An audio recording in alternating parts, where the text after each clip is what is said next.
Hello, my Juicy Co-creators. Lilou here on the Juicy Living Tour. Today in New York City for part 2 with Marc Nepo. This delicious interview. I don't want to stop it. I couldn't get enough. I can't get enough of you, Marc. This is crazy. You're such a great teacher. Oh my God. Thank you. I discovered you through The Power of the Heart, the movie of Baptiste, and of course Oprah is interviewing you. You're on Super Soul Sunday and you're touring with her, and you're a New York Times bestseller. But to me, you know, in Europe, we're really discovering you, and it's like you were kept secret. It feels like.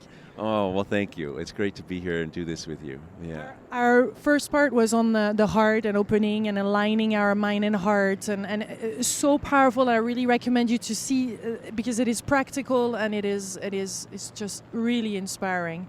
In this part of this interview, I would love to talk of relationship, because it seems like there is a lot of pain in relationship, and sometimes we lose ourselves. And sometimes, you know, we're not fully being this loving being that we can be. Well, so let's start by talking about the nature of relationship.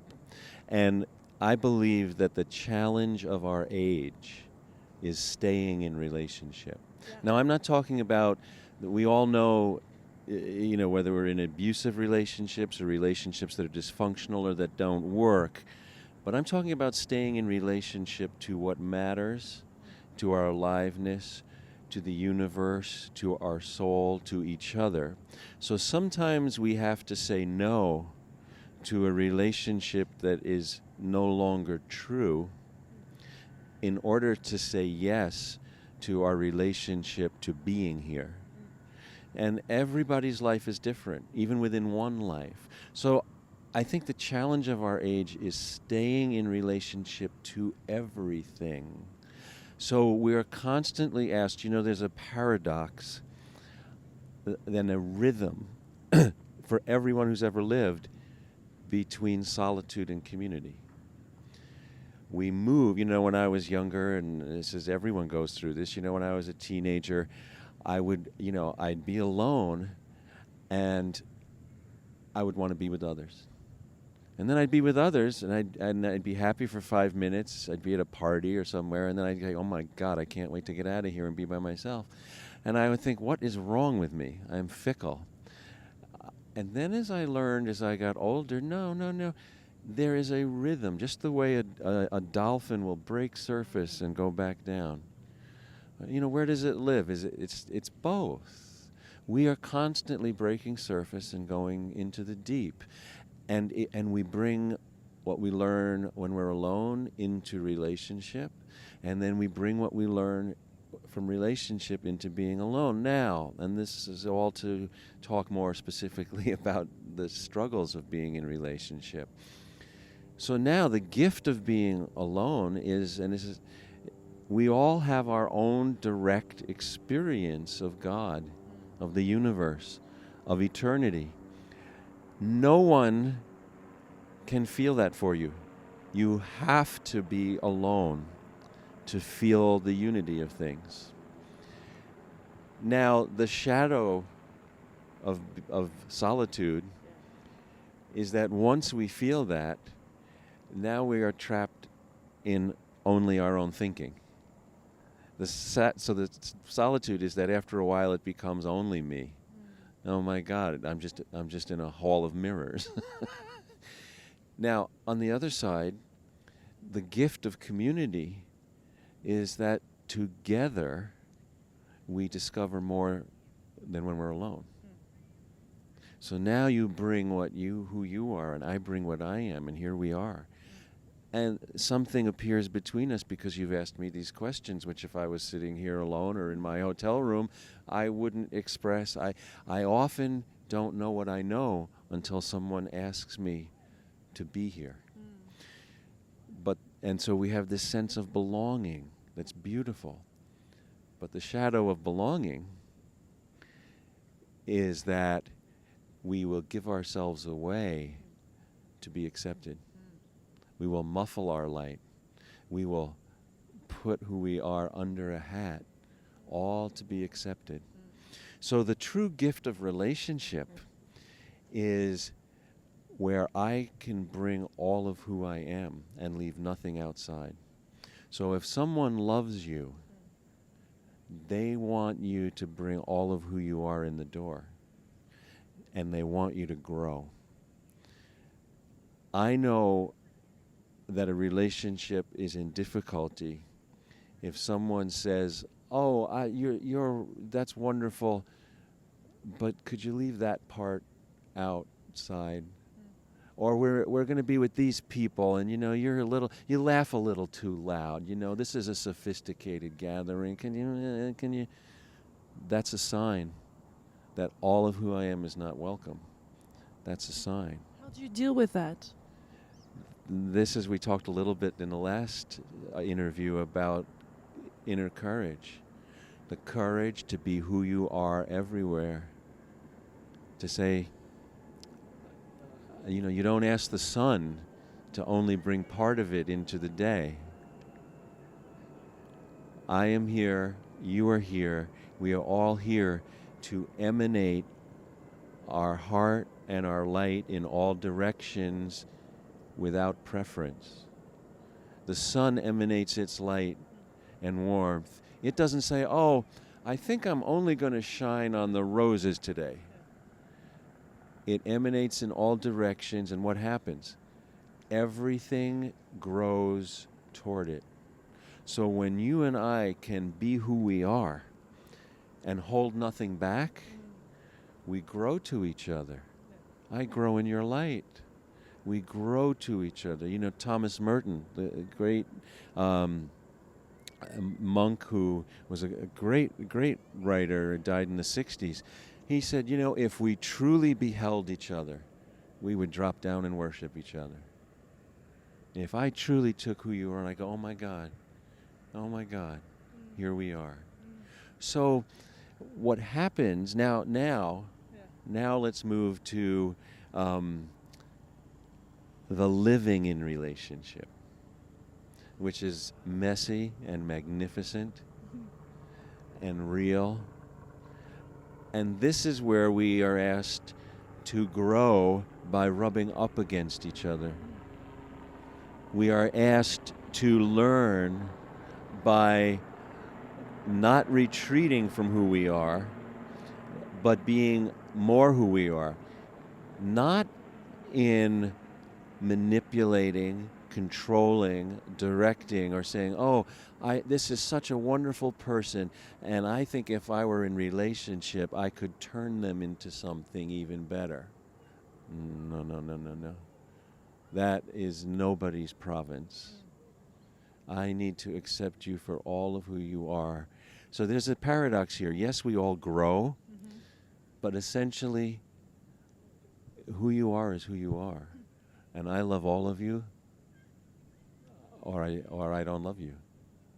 So when we're in pain with each other, my job, and I've learned a lot from my wife, Susan, who's 18 years younger than I am, but she's a very old soul. And she's taught me a lot emotionally through the years. We've been together 20 years. And my job, your job, all of us, is that if you, in your pain, are hurting me or being difficult, my job is to be honest about what it feels like to be with you when you're in pain. And hold you. I know you're in pain, and this is really difficult. I'm here, and I need you to know what it's like to be with you right now. Yes, and that's very powerful saying that. And how do you, within your whole beingness, be with that? Like keep that space, keep it, because most of the time we push things away or we push the person away. We create space around, but you're not saying this. It kind of feels like you're going through it with the person while still being in integrity and in love. Your love bubble. This is where, again, the mind and the heart we talked about last time. So in a very practical, relational sense, this is very common. And I learned this years ago from my wife when she was going through something difficult and she was sharing it. And out of genuine love and wanting to help her, I didn't want to see her in pain.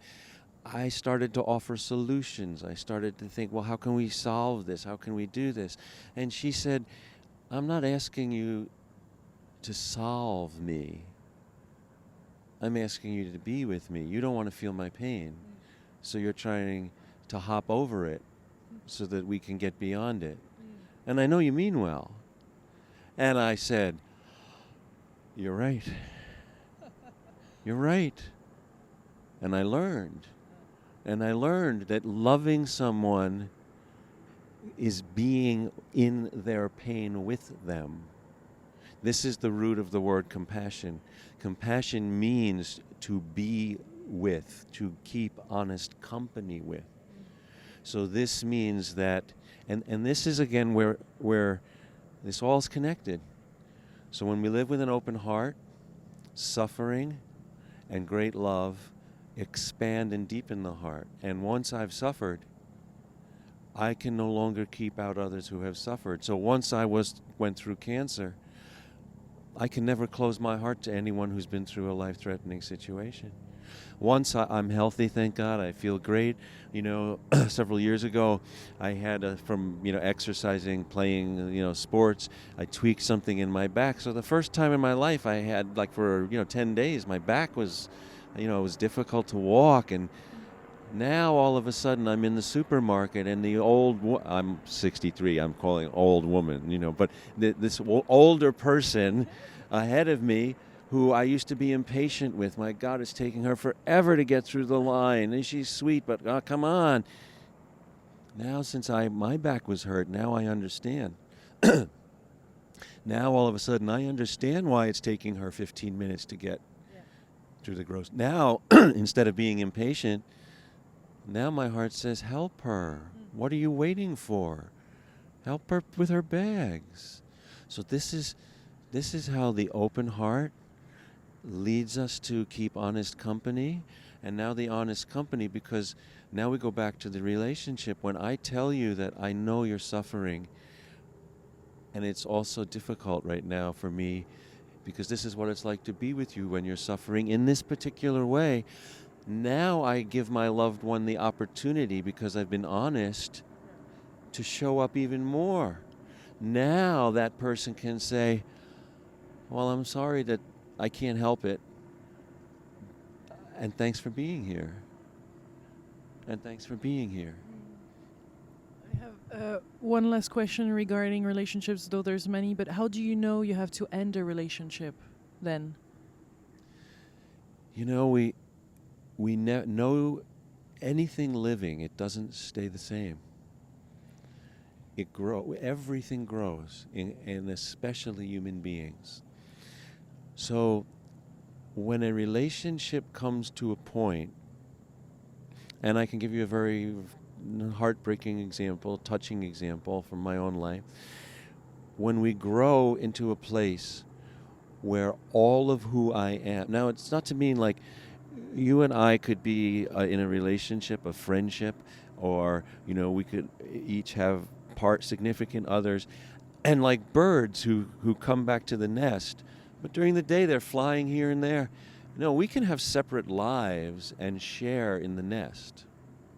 So I'll share if we have time to amazing story. You need to explain more a little bit the nest situation, because our mind gets a little bit. Right. We're like, okay, what does this mean? So the nest, but there are times when we grow, and we live in different waters, and now we have to honor if your soul can no longer breathe living in the company of another. It's not about blame. It's not about fault. Your first obligation is to your heart's aliveness. So we waste a lot of time often, and we all do this because it's difficult. We waste a lot of time trying to find fault with the other person, or to say, or to make things difficult enough so that one of the two people will say, okay, that's it. When really, if we can from the depths of our hearts say, my God, I love you, and I can no longer be here because I'll drown if I stay here. I don't know how this happened, but it did. Now, and none of this is easy. We know this. But eventually, I think we get there. Once we, and it doesn't mean that we don't do things to each other in relationship that maybe cause one or another saying, I can't live this way, this relationship doesn't work, especially in dysfunctional or abusive relationships. But I'm talking where the soul needs to breathe. We each know this in our heart. And I mean, it needs to have space to be. What do you mean by breathing? I've never heard that, the soul breathe. I love it. Well, the soul needs to, our career is staying where our soul can breathe. Where that takes place is our occupation. So I can change what I do in the world over a lifetime because I'm following the aliveness of my heart. Because my job is to stay in that aliveness.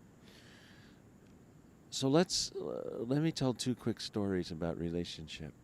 One is very profound, and it comes from a poem by the Irish poet Yeats. And I can't recite the poem exactly, but this is the essence of the poem, and it's a very powerful because of what it says about the nature of relationship.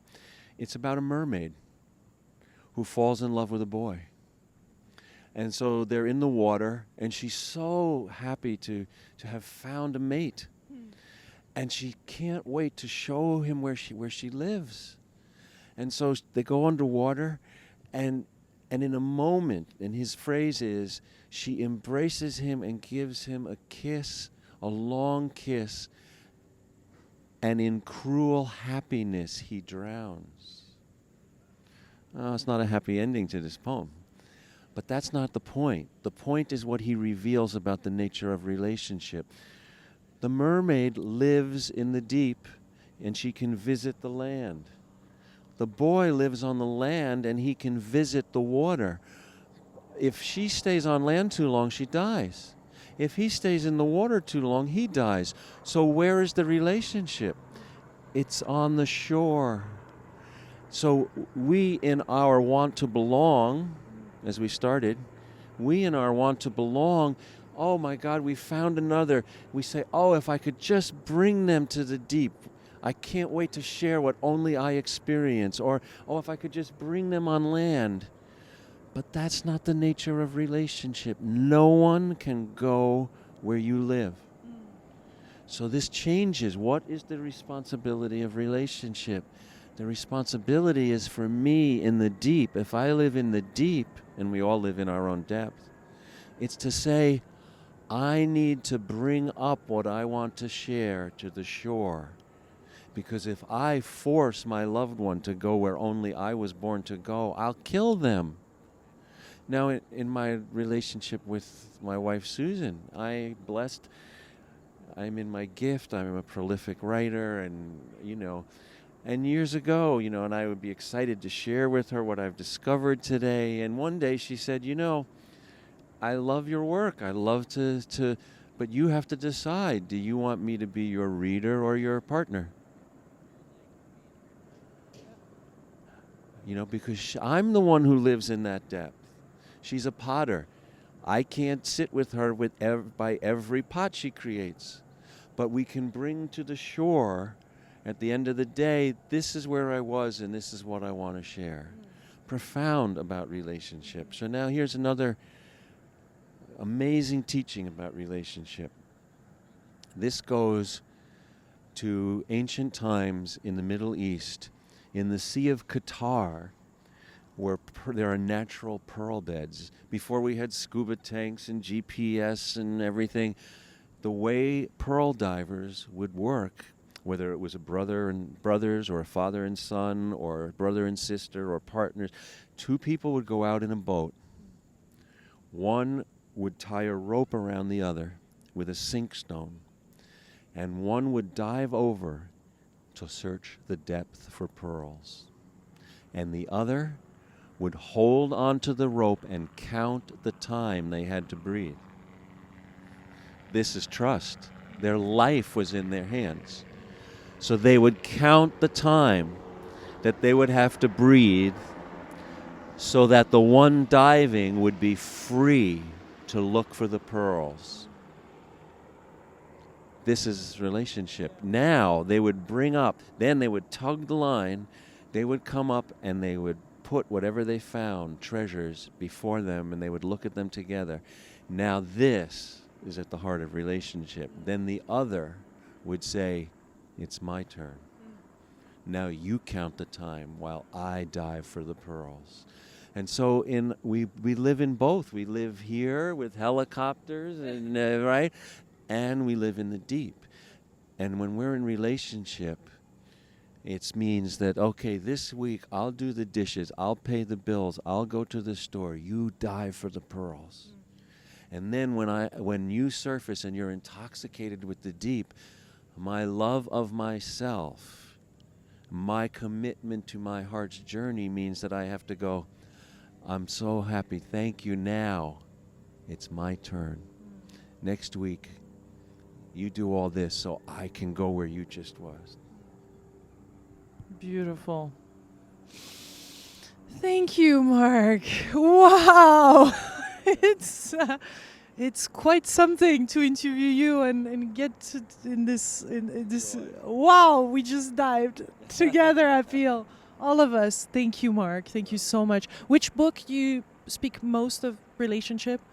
Well, I think in relationship, I think the new book, The Endless Practice, and also the book 7,000 Ways to Listen, which was the book before this. Yeah. Beautiful. Thank you. And of course, we see you in the Power of the Heart. Oh, a joy. Thank you. Great to be with you. Thank you. And thank you to you, beautiful co-creators, for watching this video. Thank you for sharing it and loving it, liking it. We love you. Big, big kisses from New York City. Much love. Bye.